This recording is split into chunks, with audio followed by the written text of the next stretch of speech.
అదే RTV app వార్తల్ని క్షణాల్లో చదివే అవకాశం ఉంటుంది. ఒక న్యూస్ పేపర్, ఒక టెలివిజన్ ఛానల్ మీ చేతుల్లో ఎప్పుడూ ఉంటాయి. Welcome to RTV. నేను మీ శ్రీనివాస్. ఆయన రాజకీయాల్లో మంచి దిట్ట. ఎంపీపీగా, పంచాయతీ ప్రెసిడెంట్గా, జడ్పీ చైర్మన్గా, ఒంగోలు శాసనసభ్యుడిగా కూడా పనిచేసిన అనుభవం అతనిది. మరి ఎందుకో అనుకున్న స్థాయిలో మటుకి రాజకీయంగా ఎదగలేకపోయాడు. అందుకు ప్రధాన కారణం ఆయన అనుకున్నదే తడవుగా పనిచేయాలనే తత్వం, ముక్కుసూటి తత్వం, ఎవరికి బెదరని నైజంతో అతను అనుకున్న స్థాయిలో కూడా రాజకీయంగా ముందుకు వెళ్ళలేకపోయారని, అదేవిధంగా అనేక అడ్డంకులు రాజకీయంగా ఎదుర్కొనడం వల్లనే అతను ముందుకు సాగలేకపోయారని చెప్పేసి కూడా ఇక్కడ ప్రచారం అయితే ఉంది.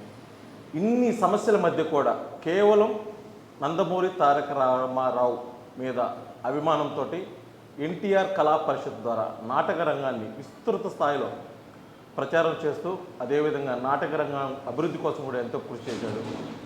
ఒంగోలు మాజీ శాసనసభ్యులు ఈదర హరిబాబు ఇప్పుడు వారు మనతో పాటు ఉన్నారు.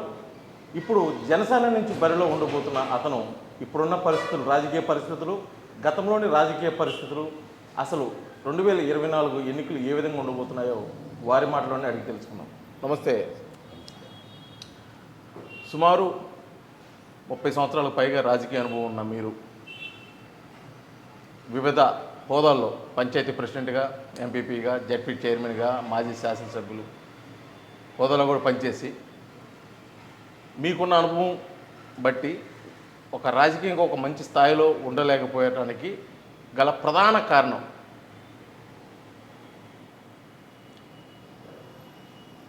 దానికి ప్రధాన కారణం అంటే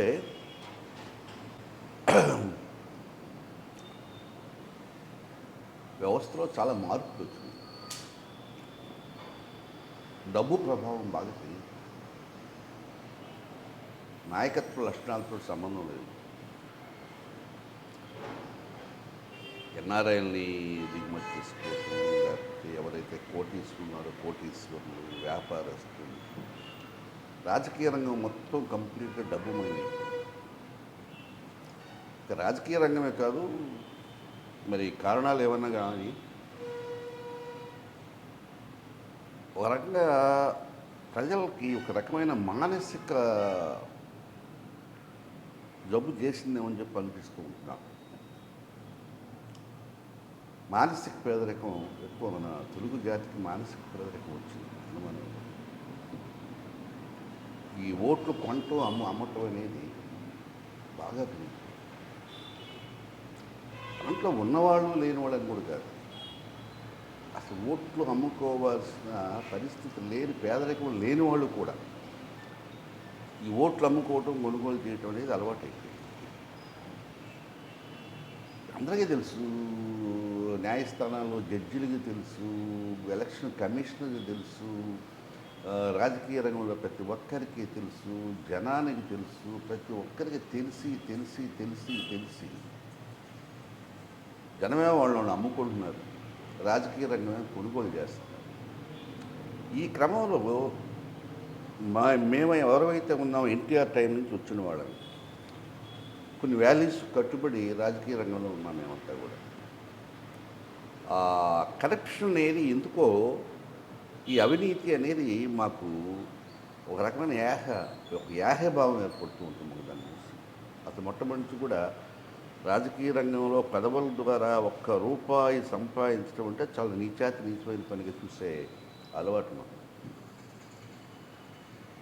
మరి ఈ వ్యవస్థ ఈ విధంగా మారిన తర్వాత మేము స్పీడ్గా ముందుకు వెళ్ళాలి అంటే కాస్త ఇబ్బందిగానే ఉంది. ఇప్పుడు ఏదైనా ఫైట్ చేయాల్సి వస్తుంది. సీటు కోసం ఫైట్ చేయాలి, తర్వాత నిలబడిన తర్వాత గెలుపు కోసం ఫైట్ చేయాలి. అంతా పోరాటమే సరిపోతుంది తప్ప నేరుగా ఇప్పుడున్న జనరేషన్ లాగా ముందుకు వెళ్ళాలంటే మా వల్ల కాదు. ఏదేమైనా ఒక్కటి మాత్రం నాకు అనిపిస్తుంది ఏమిటంటే, అని వ్యవస్థ ఈ విధంగా మారింది కాబట్టి మనకెందుకు అని చెప్పి కామ్గా ఉండాలన్నా, లేదా ఇంత అనుభవం పెట్టుకొని ఏదో సమాజానికి చేద్దామని తాపత్రయం ఉండి కూడా ఏమి చేయకుండా ఉండటం అనేది అది తప్పయింది. ఏదో ఒకటి చేయాలి, ప్రజల్లో మార్పు తేవాలి, రాజకీయ రంగంలో కూడా సంస్కరణలు తేవాలి. ఇవన్నీ తేవాలంటే నా వంతు ఫైట్ నేను చేయాల్సింది. ఈ పోరాటం అనేది నాకు చిన్నప్పటి నుంచి అలవాటు ఉంది, ఇప్పటికీ అదే పనిలో ఉన్నాను. ఈ పోరాటంలో పవన్ కళ్యాణ్ వచ్చిన తర్వాత ఒక ఆశ, ఆయన పోరాట పటిమ, ఆయన ఆలోచన విధానం ఇవన్నీ చూసిన తర్వాత నాకు కూడా అనిపించింది, నాకు తగ్గవాడు దొరికినట్టుందని చెప్పి అనిపించి నేను కొద్దిగా ఆకర్షించాను. సో దాన్ని దృష్టిలో పెట్టుకుని జనసేన పార్టీలో చేరాను. మీరు విద్యార్థి దశ నుంచే మీరు విద్యార్థి నాయకుడిగా పోరాటం చేస్తున్నారు. బేసికల్గా మీరు టీడీపీ వాది. టీడీపీలో ఉన్నప్పుడు కూడా మీరు శాసనసభ్యులు అయిన తర్వాత జరిగిన ఎన్నికల్లో కూడా సొంత పార్టీలోనే కొంతమందితో మీరు పోరాటం చేశారు. అది కూడా ఒక ప్రధాన కారణంగా చెప్పుకోవచ్చా? చాలా కారణాలు ఉన్నాయి. సొంత పార్టీ ఏంటి, ఇంకా అవతల పార్టీ ఏమిటి అనేది కానీ అంతర్గత పోరాటం కానీ ఎక్కువగానే జరిగింది. ఈ ఆధిపత్య పోరు అనేది ఒకటి ఉంటుంది రాజకీయ రంగంలో ఎప్పుడు కూడా. అధికారంలోకి వచ్చిన తర్వాత పార్టీలో ఉన్న నాయకుల మధ్యలో ఒక రకమైన ఆధిపత్య పోరు. ఆ ఆధిపత్య పోరులో నన్ను ఏదో ఒక రకంగా రాజకీయంగా హత్య చేయాలనేది పొలిటికల్ మర్డర్, నాట్ ఫిజికల్. రాజకీయంగా నేను లేకుండా అడ్డం దొరికించుకోవాలని చాలామంది ప్రయత్నం చేశాను. బట్ నేను మింగుడు పడకుండా దేనికైనా సిద్ధపడి అవసరమైతే ఫైట్ చేస్తూ వచ్చాను. ఈ విషయంలో కొద్దిగా టీడీపీలో కూడా మాకు అంతర్యుద్ధం ఉన్నది. ముఖ్యంగా ఆధిపత్య పోరు మీరు అన్నారు. ఆధిపత్య పోరులోనే ప్రకాశం జిల్లాలో ఒక పెద్ద తలకాయగా ఉన్నటువంటి కన్నం బలరామకృష్ణమూర్తికి మీకు ఈదర హరిబాబుకి మధ్య విద్యార్థి దశ నుంచి కూడా ఒక ఆధిపత్య పోరు నడుస్తుంది. అది ముఖ్యంగా ఈదర హరిబాబుకి ఎదుగుదలకు ప్రధాన అడ్డంకిగా మారిందని చెప్పేసి కూడా ఒక ప్రచారం ఉంది. అది వాస్తవేనా? వాస్తవం అంటే కొంత వాస్తవం. విద్యార్థి దశలో అతను బలరాం గారు మాకు టచ్ కాదు, ఆయన వేరు. ఒంగోలులో విద్యార్థి దశలో మాకు జడా కోటేశ్వరరావు గారు మాకు నాయకుడిగా ఉండేవాడు. మేము యాంటీ కాంగ్రెస్ అనేది ఒక మూమెంట్ క్రియేట్ చేసాం జడా కోటేశ్వరరావు గారి ఆధ్వర్యంలో. ఆ మొట్టమొదటి కూడా వామపక్ష ధోరణులు మాకు ఎక్కువ ఉండేవి. పిఎస్ఎఫ్ పార్టీ ఆర్గనైజేషన్ ద్వారా అప్పట్లోనే మేము లోక్దళ్ళు, టీడీపీ ఆ విధంగా ఆ వేలో వెళ్ళిపోయాం. ఎన్టీ రామారావు వచ్చిన తర్వాత మేమంతా కూడా ఎన్టీ రామారావుకు ఆకర్షితులు అయ్యాం. కాలేజీ స్థాయిలో బలరాం గారితో మాకు ఎటువంటి క్లాషెస్. సరే, నేరుగా రాజకీయాల్లోకి వచ్చిన తర్వాత అయితే ఉన్నట్టంటే ఆయన ఆధిపత్యం కోసం ఆయన పోరాడుకుంటాడు. డెఫినెట్గా ఎవరు ఇది వాళ్ళు కాపాడుకోవడానికి ప్రయత్నం చేస్తారు కదా. చంద్రబాబు గారితో ఆయనకున్న సాన్నిధ్యంతో నన్ను కాస్త డీగ్రేడ్ చేయాలని చెప్పి రకరకాల ప్రయత్నాలు చేశారు. సరే, మాకు అప్పట్లో ఉన్న దీంట్లో గొట్టుపూడి హనుమంతరావు గారితో ఎక్కువ మాకు సంబంధాలు ఉండేవి. సరే, వాళ్ళిద్దరికి ఏదో క్లాష్ ఉంది. ఆ క్లాష్లో హనుమంతరావు గారితో సంబంధం ఉన్నది కాబట్టి ఆయన తర్వాత ఆటోమేటిక్గా నాతో కూడా ఆ క్లాష్ కంటిన్యూ అయింది. అయితే అది పొలిటికల్ క్లాష్, పర్సనల్గా పెద్ద ఎక్కువ కాదు, కానీ ఆధిపత్యమే. ఒంగోలు టౌన్లో నేను ఎమ్మెల్యేని కాబట్టి ఇక్కడ నేను లోకల్గా ఆధిపత్యంలో ఉంటాను కాబట్టి నన్ను కొద్దిగా అడ్డంకిగా అనుకున్నాడు ఆయన. ఒంగోలులో ఆధిపత్యం వహించాలంటే హరిబాబుని తొలగించుకుంటే నేను బాగా ఇక్కడ చేయొచ్చు అనేది ఆయన అభిప్రాయం. నేను నువ్వెవరు అడ్డంకుడు, ఎక్కడో ఇక్కడ ఏంటని నాకున్నాయి. ఇవన్నీ కూడా జరిగినాయి, వాస్తవమే, దీంట్లో అనుమానమే ఉంది. ఒక రకంగా చెప్పాలంటే నన్ను తెలుగుదేశం పార్టీ నుంచి బయటకు పంపించి ఆయన వెళ్ళిపోయాడు. నన్ను బయటికి పంపించాడు, ఆయన వెళ్ళిపోయాడు. అది పరిస్థితి. ఒకానొక టైంలో టీడీపీలో మిమ్మల్ని కాదని ఎక్కల తులసిరావుకి టీడీపీ సీట్ ఇవ్వటం, మీరు అదే ఎన్నికల్లో ఇండిపెండెంట్గా పోటీ చేయటం, వెరసి మొత్తం మీరు కానీ ఆయన ఇండిపెండెంట్ పార్టీ టీడీపీ నుంచి ఎక్కల తులసిరావు ఇద్దరు ఓడిపోవటం, ముఖ్యంగా ఆ నింద అయితే మీ మీద పడింది. టీడీపీ ఓడిపోవడానికి ఈదర హరిబాబే కారణం అని. స్లేట్ ఆ స్టోరీ. నాకు అడ్డం తగిలి నాకు సీట్ రాకుండా చేసి నన్ను ఇబ్బంది పెట్టి నా మీద అపవాదేస్తే ఎట్లా? అసలు నాకు ఎందుకు సీట్ ఇవ్వలేదు ఎంతో చెప్పలే. అసలు నాకున్న మైనస్ పాయింట్ ఏమిటో నాకు ఇంతమంది చెప్పలే. నేను అసలు ఏం తప్పు చేశాను నాకు ఇంతమంది చెప్పలే. చంద్రబాబు చెప్పలేదు, అటు సీట్ ఇప్పించిన వాళ్ళు చెప్పలే. అసలు ఎందుకు నన్ను తప్పించారు, కారణం ఏంటి? ఆధిపత్య పౌరులు తప్ప ఇంక వేరే కారణాలు ఏమున్నాయా? నేనేమో తప్పు చేశానా? నేనేమో అవినీతి పరున్నా? లేకపోతే నాకు ఎమ్మెల్యేగా నేను స్టేట్లోనే నెంబర్ 2 లెవెల్లో పనిచేసిన వ్యక్తిని మరి ఎందుకు తీసేశారు? కారణం ఏంటి? ఇక్కడే కాస్త ఇబ్బందికరమైన వాతావరణం ఏర్పడింది. ఆ రోజు చంద్రబాబు బలరాం మాట విని నన్ను తీసేయకుండా ఉంటే నేను అప్పుడు మళ్ళా ఎమ్మెల్యే మామూలు మెజార్టీతో చేసేవాడు కాదు. బహుశా ప్రకాశం జిల్లా రాజకీయాలు ఇంకో రకంగా ఉండేవి. నన్ను రెచ్చగొట్టారు, ఒక రకంగా చెప్పాలంటే అవమానించారు. సీటు ఎందుకు ఇవ్వట్లేదో చెప్పలా, ఎందుకు ఇవ్వలేదో చెప్పలా. ఒక రకంగా నన్ను అవమానించడం వల్ల నేను అవమానపడ్డా. నేను అవమానం తట్టుకోలేక ఒక ఛాలెంజ్గా తీసుకొని గెలవటం కోసం ప్రయత్నం చేశాను తప్ప నేనే వేరే విధంగా మామూలుగా వేయలే. ఆ రోజు నేను చేసిన ప్రయత్నం ఇండిపెండెంట్గా మామూలు ప్రయత్నం కాదు. దాదాపు ఒక స్థాయిలో గెలుస్తాడో అనిపించే స్థాయికి వచ్చాను. బట్ ఇండివిజువల్గా వ్యక్తిగత పోరు కాబట్టి గెలవలేకపోయాను. బట్ నా ప్రయత్నం అయితే నేను చేశాను. ఇది వాసుకు అవకాశంగా కలిగింది, అనుకోని అవకాశం ఉంటుంది. అదృష్టం అనుకో, లేకపోతే ఇంకోటి అనుకో, లేదా తెలుగుదేశంలో ఉన్న అంతర్గత పోరు అనుకో, ఏదన్నా నేను కారణం అతను ఒక ఎమ్మెల్యే కావడానికి అవకాశం కలిగింది. అది నా మీద వేస్తున్నారు అపవాదు. చేసింది చంద్రబాబు తప్పు, చేయించింది బలరాము. ఈ తులసిరామ్ అనేవాడు అంతకుముందు కాంగ్రెస్ పార్టీ, అతను తీసుకొచ్చి పెట్టి నా మీద తప్పు చేస్తే ఎట్లా?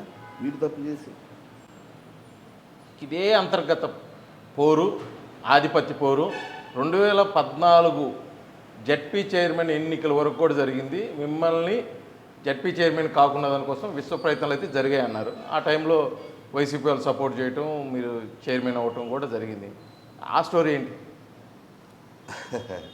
ఇవన్నీ చెప్పుకుంటే చాలా పెద్ద పెద్ద స్టోరీలు, పెద్ద పెద్ద పొలిటికల్ డ్రామాస్ ఇవన్నీ చాలా ఉంటాయి.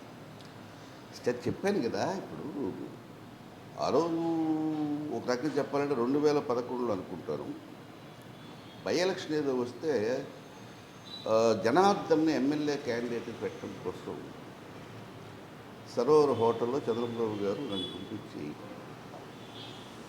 బాబు నీ దగ్గర డబ్బులు లేవు కదా, అతను ఢీ కొనాలంటే కాస్త ఎక్కువ డబ్బు కావాలి కదా, ఈ దబాగా నువ్వు ఆగితే జనార్దన్ను పెడతా అని చెప్పి అడిగాడు. నేను యాక్సెప్ట్ చేశాను. నిజమేనా, నాకు డబ్బులు ఏమాట వస్తుంది, నేను పెట్టండి, నాకే అభ్యంతరం లేదు అని చెప్పాను. నువ్వు కనుక ఒప్పుకునేట్టయితే నెక్స్ట్ ఇక్కడ స్థానిక సంస్థలు చెప్పి ఇవన్నీ ఉంటాయి కదా, వాటిల్లో నేను జిల్లాలో మొట్టమొదటి ఏ అవకాశం వచ్చినా నీకే అవకాశం ఇస్తాను. ఓకే, అలాగే. నాకు కూడా ఏమనిపించిందంటే స్థానిక సంస్థల్లో కూడా నాకు ఒక ఇంట్రెస్ట్ ఉంది చెప్పి. ఆ ఇంట్రెస్ట్తో నేను కూడా ఒప్పుకున్నాను.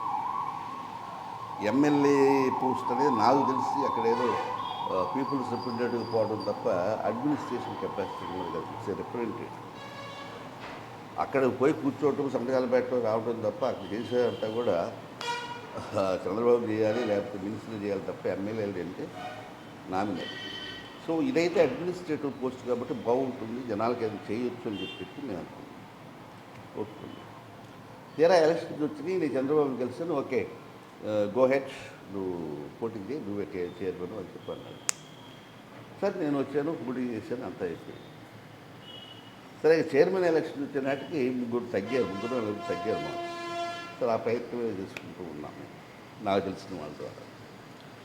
తీరా ఎలక్షన్ వచ్చిన తర్వాత వీళ్ళు అడ్డం లేదు. హరిబాబు అయితే మేము మార్చాల్సింది, వేరే వాళ్ళు కూడా ప్రపోజ్ చేశారు. రవీంద్ర అడ్డం తగిలితే నేను అడ్డం ప్రామిస్ చేస్తుంది, నిలబడమంటివి. ఒక ఎమ్మెల్యేగా చేసిన వాడిని జడ్పీటీసీ కోసం నేను నిలబడిన కదా, నువ్వు చైర్మన్ ఎస్ఎంటరీగా నేను నిలబడింది, ఇప్పుడు కాదంటే నేను అటు ఒప్పుకుంటా అని చెప్పి ఇప్పుడు జరిగింది, ఘర్షణ జరిగింది మాట. అయితే అప్పట్లో చంద్రబాబు తోటి బలరాం గారికి ఉన్న సంబంధాలు కానీ రకరకాల కారణాలతోటి నన్ను రిఫ్యూజ్ చేసేసి బీఫార్మ్ వేరే వాళ్ళకి ఇచ్చాను. అక్కడ కొద్దిగా నేను హర్ట్ అయ్యాను. ఒకసారి అంతకుముందు జరిగింది, ఎమ్మెల్యేగా ఒకసారి నన్ను అవమానించారు. ఇప్పుడు కూడా చంద్రబాబు నాతో మాట్లాడకుండానే బీఫామ్ అతనికి ఇచ్చారు. ఉన్నమంది చంద్రబాబే నన్ను చైర్మన్గా. తర్వాత కాదు అని చెప్పి వేరే అతనికి బీఫామ్ ఇవ్వమని చెప్పింది చంద్రబాబు, నాతో మాట్లాడాల. కొద్దిగా నేను అవమానం ఫీల్ అయ్యి నా ప్లాన్లో నేను వెళ్ళి అప్పట్లో ఈక్వల్ సిచ్యువేషన్ ఉన్నది కాబట్టి నేను ఒక పొలిటికల్ డ్రామా క్రియేట్ చేసుకున్నాను. నన్ను నేను సేవ్ చేసుకోవటానికి, నన్ను నా మనుగడ నేను కాపాడుకోవటానికి రాజకీయంగా నేను చేయడం కావాలంటే ఏం చేయాలి, సిచ్యువేషన్ ఏంటి, ఆ సిచ్యువేషన్ నేను ఎట్లా మలుచుకోవాలి, దాని మీద నాకున్న ఐడియాలజీ, నాకున్న తెలివితేటలతో హౌ టు అనేది నేను మేనేజ్ చేసి ఒక డ్రామా క్రియేట్ చేసి నేను చైర్మన్ అయ్యాను. నేనే పార్టీ మాట్లాడు ఇప్పుడు వైఎస్ఆర్ పార్టీ వాళ్ళు చెప్పారు, నేను తెలుగుదేశమే, ఇష్టమైతేనే చేయండి, లేకపోతే లేదు, నేనుగా రాను, నేను మారను, క్లియర్గా చెప్పాను. వాళ్ళు యాక్సెప్ట్ చేసి అంటే ఒకటే ఆ రోజు ఈక్వల్ కండిషన్స్లో ఉన్నారు కాబట్టి నా డ్రామా క్రియేషను సక్సెస్ అయింది.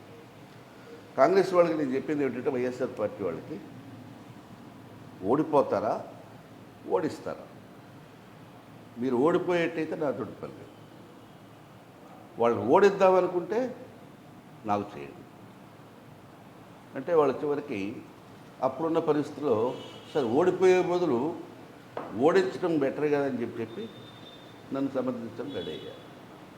మీకు జడ్పీ చైర్మన్గా కూడా అయిన తర్వాత కూడా పూర్తి స్థాయిలో మిమ్మల్ని మీ విధులు నిర్వహించకుండా ఒక మంత్రి హోదాలో ఉన్న సిద్ధారాఘవరావు గారు, బలరాం గారు, ఒంగోలు స్థానిక శాసనసభ్యులు ఉంటే దామచర్ల జనార్దన్ అంతా మూకుమ్మడిగా మీ మీద దాడి చేశారు. మీకు విధులు కూడా మీరు జడ్పీ చైర్మన్ జడ్పీ ఆఫీస్ ముందు కూడా ధర్నా చేసిన పరిస్థితి ఉంది. అసలు అదేంటి, ఆ కథ ఏంటి? సుప్రీంకోర్టు దాకా పోవాల్సి వచ్చింది. చరిత్ర అంతా మీకు తెలుసు కదా, జనాలకు తెలుసు కదా, మళ్ళీ మీరు అడగటం లేదు, నేను చెప్పడం ఎందుకు? చెప్పండి, మన ఆర్టీవీ ద్వారా కొత్త విషయాలు ఏమైనా చెప్తారు? కొత్త విషయాలైనా పాత విషయాలైనా వాళ్ళు ప్రయత్నం చేస్తున్నమాట వాస్తవం, నన్ను ఇబ్బంది పెట్టాలని ప్రయత్నం చేస్తున్నమాట వాస్తవం. అయితే అటన్నింటినీ అధిగమించి నేను యాజ్ ఏ చైర్మన్గా సక్సెస్ఫుల్గా ఏ చైర్మన్ చేయలేని విధంగా నేను చేయగలిగాను. నాకు అదే ఒక సంతోషం. ప్రయత్నం చేస్తున్నమాట వాస్తవం, ఇబ్బంది పెట్టాలని సీఈఓని వేసి సీఈఓ ద్వారా నన్ను ఇబ్బంది పెట్టడం బాగా మామూలుగా ఎవరు చేశారని తెలుసు కదా, అందరికీ తెలుసు కదా. ఇంకెవరు చేస్తారు, అధికార పార్టీ కదా ఆ రోజు, వాళ్ళే చేసేది. కాకపోతే నేను చేసింది ఏమిటంటే, నన్ను గెలిపించారు కాబట్టి వైఎస్ఆర్ పార్టీ జడ్పీటీస్ వాళ్ళందరికీ ఒక షెల్టర్ లాగా ఉన్నా, వాళ్ళకు హోదా కల్పించారు, వాళ్ళకు ఒక గౌరవాన్ని కల్పించారు జిల్లా పరిషత్లో. ఆ జడ్పీటీసీలు మొత్తానికి ఏ పని మీద వచ్చినా కూడా నేను మాత్రం గౌరవించాను. హై స్కూల్స్ మొత్తానికి ఒక రకమైన సర్వీసెస్ చేయగలిగే ఎడ్యుకేషన్ అది.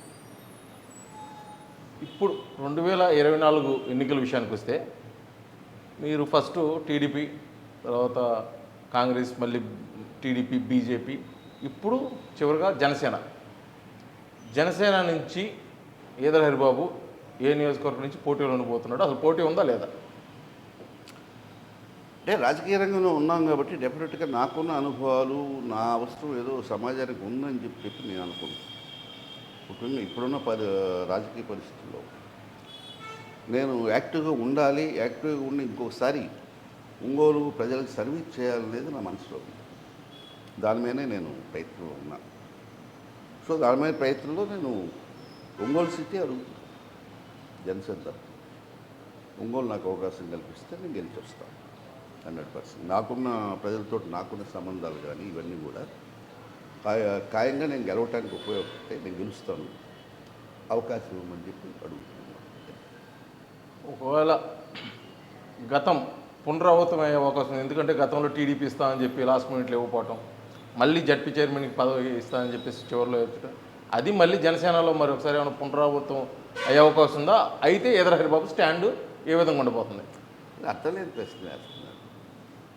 పాజిటివ్గా ఆలోచిద్దాం, ఇస్తారని ఆశిద్దాం, అంతవరకే. ఇవ్వకపోతే నెక్స్ట్ అసలు ఇవ్వకపోతే అన్న మాట ఇప్పుడు ఎందుకు ఫర్వాట్? మీరు అడగటం కరెక్ట్ కాదు, అది కరెక్ట్ కాదు. ఇస్తారు, ఐఎమ్ ఎక్స్పెక్టింగ్ లేదు ఇవ్వకపోతే వాటి అనేది మేము పవన్ కళ్యాణ్ గారితో మనోహర్ గారితో మాట్లాడతాం, ఏం చేద్దాం, ఏమిటి డిస్కషన్స్ అన్నీ ఉంటాయి. What is alternate? నాకు ఇస్తారా, లేకపోతే ఆల్టర్నేట్గా వేరే వాళ్ళకి ఇస్తారా, లేదా టీడీపీకి వెళ్ళిద్దా, జనసేనకి వచ్చిందా? These are all questions. ఇవన్నీ కూడా అలయన్స్లో ఎలా ఉంటుందంటే జనసేన ఒక్కటే పోటీ చేస్తే ఆ వ్యవహారం వేరు. టీడీపీతో అలయన్స్ అయినప్పుడు ఇక్కడ చాలా ఉంటాయి. సో అలయన్స్లో ఇది ఖచ్చితంగా అని చెప్పి ఎవరూ చెప్పలేరు. అలయన్స్లో వస్తే ఏమిటి, రాకపోతే ఏమిటి? వస్తే డెఫినెట్గా నాకు అవకాశం ఉంటుంది. జనసేనకు వస్తే ఇప్పుడు ఒంగోలు సీట్ అనేది టీడీపీ కాకుండా జనసేనకు కనుక వచ్చిందనుకోండి అవకాశం, నాకు అవకాశం ఉంటుంది. రాలేదనుకో డెఫినెట్గా టీడీపీ క్యాండిడేట్ ఉంటారు కదా. ఇవి ఆలోచన.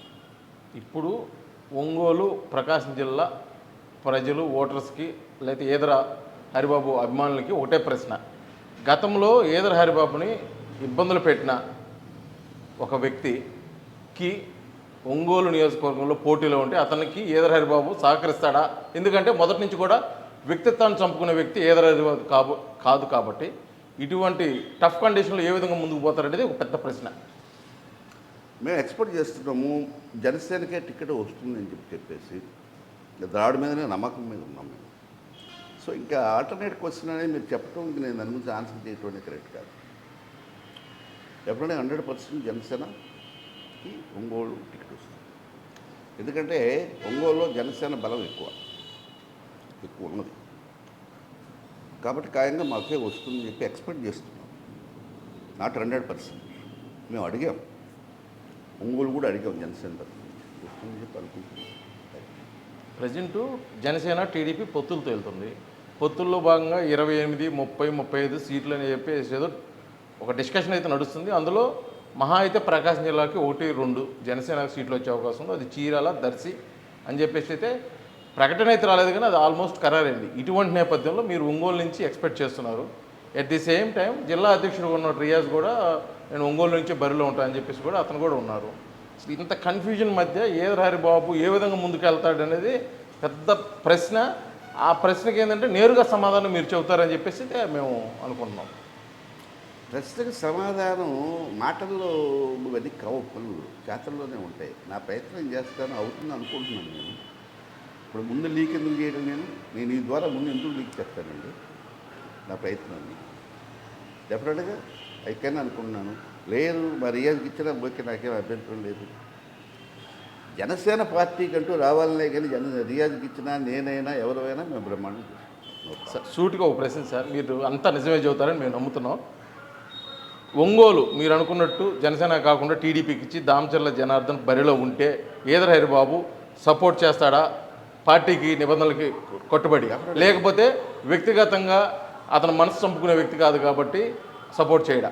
అదేంటి, డెఫినెట్గా పార్టీ ఆదేశాలను బట్టి మేము పోతాం.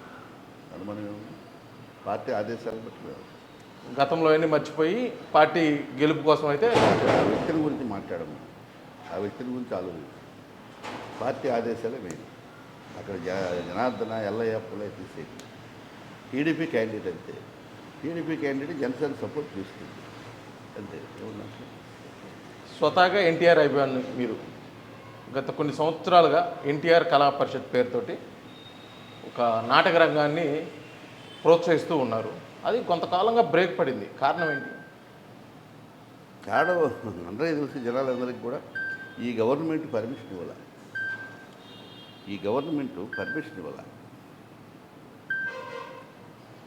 గ్రౌండ్ పర్మిషన్ ఇవ్వాలి. కల్చరల్ యాక్టివిటీస్ కూడా చేయటానికి వీలు లేని పరిస్థితి ఈ గవర్నమెంట్ క్రియేట్ అయ్యింది. దానికి కారణం అది ఈ గవర్నమెంట్ అనుకోవాలా, లోకల్ ఎమ్మెల్యే అనుకోవాలా, లేకపోతే ఇంకోరు అనుకోవాలా, లేకపోతే వాట్ ఎవర్ ఇట్ ఈస్, ఏదన్నా కానీ ఎన్టీఆర్ కళా పరిషత్ జరగటానికి వీలు లేదు అని చెప్పి నిర్ణయంతో ఇప్పుడున్న అధిష్టానం వరకు ఏదైతే ఉందో అది ఉన్నట్లు ఇవాళ. లాస్ట్ ఇయర్ కూడా అడిగాం, ప్రతి సంవత్సరం అడుగుతూనే ఉన్నాం. నా మీద కేసు కూడా ఉంది. ఇప్పుడు నేను గ్రౌండ్లో అనధికారికంగా ప్రవేశించి ఏదో చేశారట. అప్పట్లో అవన్నీ ఇరగ్గొట్టారు. కళా పరిషత్ సామాను మొత్తం ఇరగ్గొట్టి మున్సిపల్ ఆఫీస్ తీసుకుపోతే మళ్ళా లెటర్ పెట్టుకొని తెచ్చుకున్నాం. ఇప్పుడు అవన్నీ పనికిరావు, అని డిస్పోజ్ చేస్తాం. మామూలు ఘోరం కాదు ఇది, అది మాటల్లో కూడా చెప్పలేనంత ఘోరం. డెఫినెట్గా పనిష్మెంట్ జరిగింది, అది జనం గుర్తించారు. ఎన్టీఆర్ కళా పరిషత్తు కూడా చేసుకోనివ్వలేదు వీళ్ళంటే ఎంత దుర్మార్గమైన పని చెప్పు. అందరిని పిలిచాం కదా, దాంట్లో అన్ని పార్టీలు వస్తున్నారుగా. ఇప్పుడు ఎవరైతే ఉన్నారో అధికార పార్టీ వాళ్ళు, వాళ్ళని కూడా అదే వేదికల మీద తీసుకొచ్చాంగా, అదే వేదికల మీద మాట్లాడించాం కదా, అయినా కూడా పర్మిషన్ ఇవ్వలేదు. మొన్న బాలోత్సవం జరిగింది, ఎందుకు ఇచ్చారు నాకు తెలియదు పర్మిషన్. అంతకుముందు సుబ్బరామరెడ్డి గారి కార్యక్రమాలు జరుగుతున్నాయి, ఇస్తున్నారు పర్మిషన్. కేవలం ఎన్టీఆర్ కళా పరిషత్తు మాత్రమే ఇవ్వరు. ఇది ప్రజలంతా గమనిస్తున్నారు కదా. ఇది మొత్తానికైతే ఎంతో రాజకీయ అనుభవం ఉన్న నాకు కేవలం గతంలో అంతర్గత పోరు, ఆధిపత్య పోరుతోటే నేను రాజకీయంగా అనుకున్న విధంగా ఎదుగులేకపోయాను. దానికి ప్రధాన కారణంగా కూడా నేను ముక్కుసూటి తత్వంతో నేను మనసును చంపుకొని చేసే వ్యక్తిని కాదు కాబట్టి నాకు ఈ సమస్యలను ఎదురయ్యాయి. కానీ 2024 ఎన్నికల్లో ఖచ్చితంగా జనసేన నుంచి అయితే బరిలో ఆశ అయితే ఉంది. నేను అయితే అధిష్టానాన్ని కూడా సంప్రదించాను. లేని పక్షంలో మరొకసారి ఈదర హరిబాబు ట్రేడ్ మార్క్ రాజకీయాలు అయితే చూపిస్తానని చెప్పేసి కూడా మనతో తెలియజేస్తున్నారు. వీడియో జర్నలిస్ట్ లక్ష్మితో శ్రీనివాస్, RTV, ఒంగోలు, ప్రకాశం జిల్లా.